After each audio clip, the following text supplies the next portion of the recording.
Hello mga karosas! Nandito uli tayo ngayon sa kusina. Samahan niyo ako, magluluto tayo. Ito ang luto ko mga karosas, chicken salona.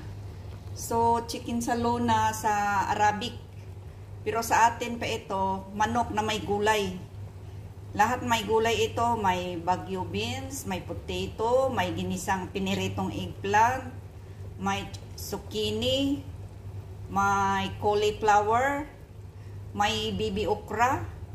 So, nilagyan ko yan ng tomato paste para masarap, para mag-asim-asim. At saka yung bilog na maitim is black lemon at saka mga spices.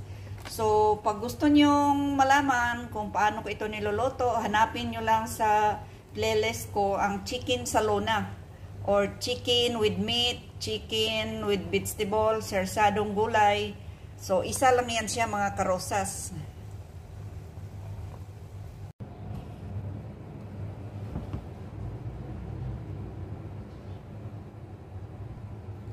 Ito, may order na naman tayo ng kamatis. So, kailangan natin hugasan para paglagay natin sa refrigerator, malinis na, ready to slice na lang, ready to cut. So, hugasan natin kasi medyo may alikabok. So, patuyuin natin. Pagkatapos pagtuyo, ilagay natin sa refrigerator. Ganito lang mga karosas, araw-araw ang ginagawa. So, tapos isa-isahin natin. Dandahan lang tubig kasi sayang ang tubig sa atin. Napakamahal ang tubig. Kaya kahit abunda sa tubig dito, kahit mura lang, kaya ng mga amo ko babayaran, nagtitipid din ako mga karosas. So, ito, hugasan natin. Ang ganda ng weather ngayon. Hindi mainit, hindi malamig. So, itong weather na to parang nasa Baguio. Ang sarap, pero parang masama ang panahon, parang madilim ang langit. Parang may ulan.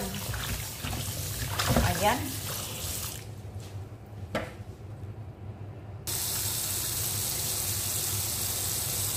So, dito na tayo sa cucumber. Pangalawang hugas na ito.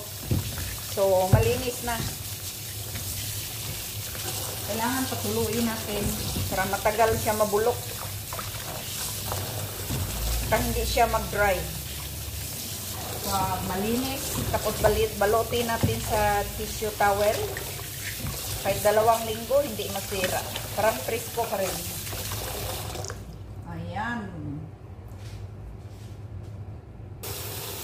Dito tayo sa green leafy vegetable. Andahan lang kasi mga dahon ito. Sayang. So, unang hugas natin, itapon muna nating tubig. Kasi masyadong parang may alikabok, balas-balas. Ayan. So, ganito.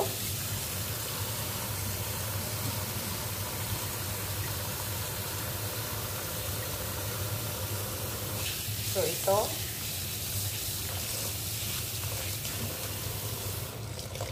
Dito tayo. Medyo matagalan ako dito kasi isa-isahin ko. Sabi nila, ito raw, gerger. Iwan ko anong tawag sa English ito. Ano? Croquet. Ano ba ito? Anong tawag dito sa English? Nakalimutan ko. Ayan, masarap din ito. Mga amo ko lagi sinasabihan, kakain daw ako dito kasi maganda ito sa health. Dami raw health benefits.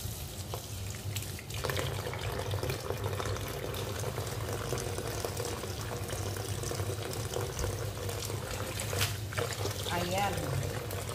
Ganito lang ang mga gawain araw-araw mga karosas. Parang parang kasama ito sa pagtanda ko itong trabaho dito. Walang magawa sa pag umuwi ako sa Pilipinas, wala namang income. Ang hirap doon hanapin ng pera. So, habang kaya pa, malakas pa.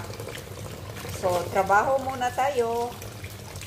Pag medyo pagod na, siyempre, pahinga, uwi sa Pilipinas. So, ngayon, kaya pa, trabaho pa, para pagtanda natin, mayroon tayong madudukot, pambili ng ginamos. Kasi ang prices ngayon, mahal ng bilhin. So, kailangan may kunti tayong pera pag magpurgod na. Ayan.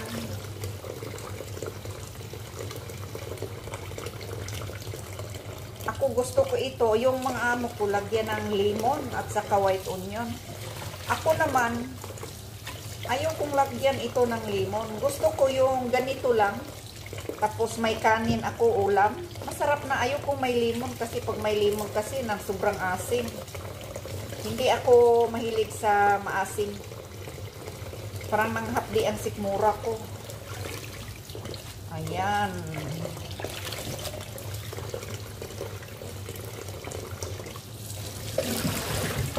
Sayang.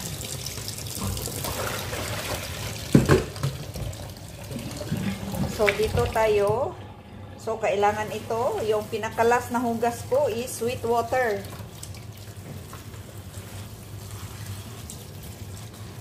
Kasi mga dahon ito. So, kailangan sweet water. Baka nagtaka kayo bakit ang hina nito. Kasi naka-filter ito. Maliit lang yung ano niya. Yung parang ito, yung ganito. Yung tubo. Pero naka-filter ito mga karosas. Pangluto ito namin at saka iniinom. Pero minsan ayaw nilang uminom. Minsan ayaw ko rin uminom dito kasi marami naman kaming mga bottled mineral water. So patuloyin natin dito.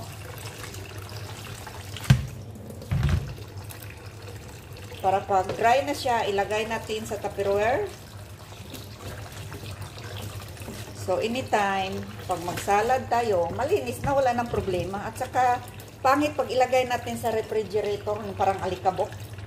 Parang didikit ang alikabok, ang tagal hugasan. So, mas mabuti yung ilagay natin sa refrigerator. Hugasan natin bago natin ilagay sa refrigerator. Parang malinis. Ayan. So, kailangan hugasan. Kailangan hugasan natin ng maayos. Ang hina ng tubig, naubos na yung tubig sa tangke. Pero maya konti, pag i-off ko ito, marami na naman. Kasi nag-ikot-ikot yan tubig bago mapunta sa tangke. Nag-ikot-ikot sa filter. Ayan.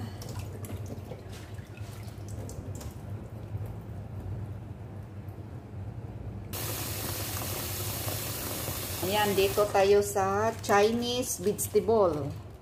Panghalo din ito ng salad.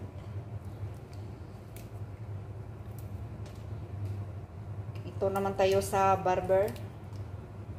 Iwan ko anong tawag sa English nito kasi hindi ko alam kasi ano sa English nito yung barber. Mamaya itanong ko kay Google. Siya lang ang makasagot nito.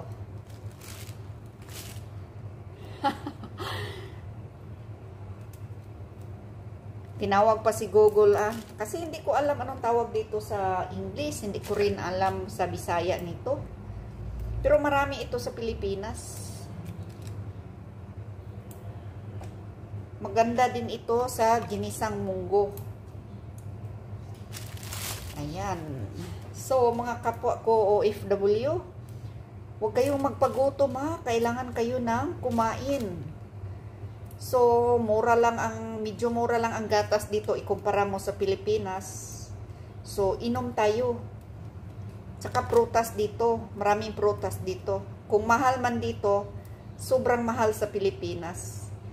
Kaya nga, yung mga amo natin mamili, di ba, ang dami. So, diskarte tayo, kain tayo. Kasi mahirap na magkasakit tayo. Walang ibang kakampi natin, walang ibang kikilos pag magsakit tayo. Tayo din ang mag-alaga sa sarili natin. Hindi katulad sa atin, mayroon tayong kapatid na alaga, may anak, may ina. So tayo lang. Walang ibang kikilos, walang ibang mag-alaga sa atin. So kailangan talaga alagaan ang sarili natin. So, diskarte lang tayo, kapwa ko OFW. Ayan.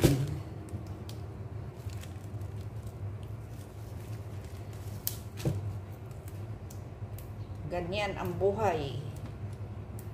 So, laban lang tayo kasi pag umuwi tayo sa Pilipinas, ang mahal ng bibilihin. Pag mayroon tayong 1,000, parang barya lang. So, dito, nagtrabaho tayo every end of the month. May matatanggap tayong sahod. At saka libre lahat. Iwan ko sa inyo. Kasi ako naman, simula shampoo, saka mga conditioner ko, lotion, cream sa kamay ko, libre ako ng amo ko. Tinatanong ako, mga shampoo ko nga, pagbili nila, dubli-dubli. Mga toothpaste. Ayan, tapos na paghugas yung dahon natin, mga dahon, para pang salad. Ito na ang salona natin. Luto na. Ito ang white rice natin. So, ready to eat na. Gagawa na lang ako ng salad. Hanggang dito na lang tayo mga karosas. Thank you so much for watching. Please don't forget to subscribe, like, share, and comment.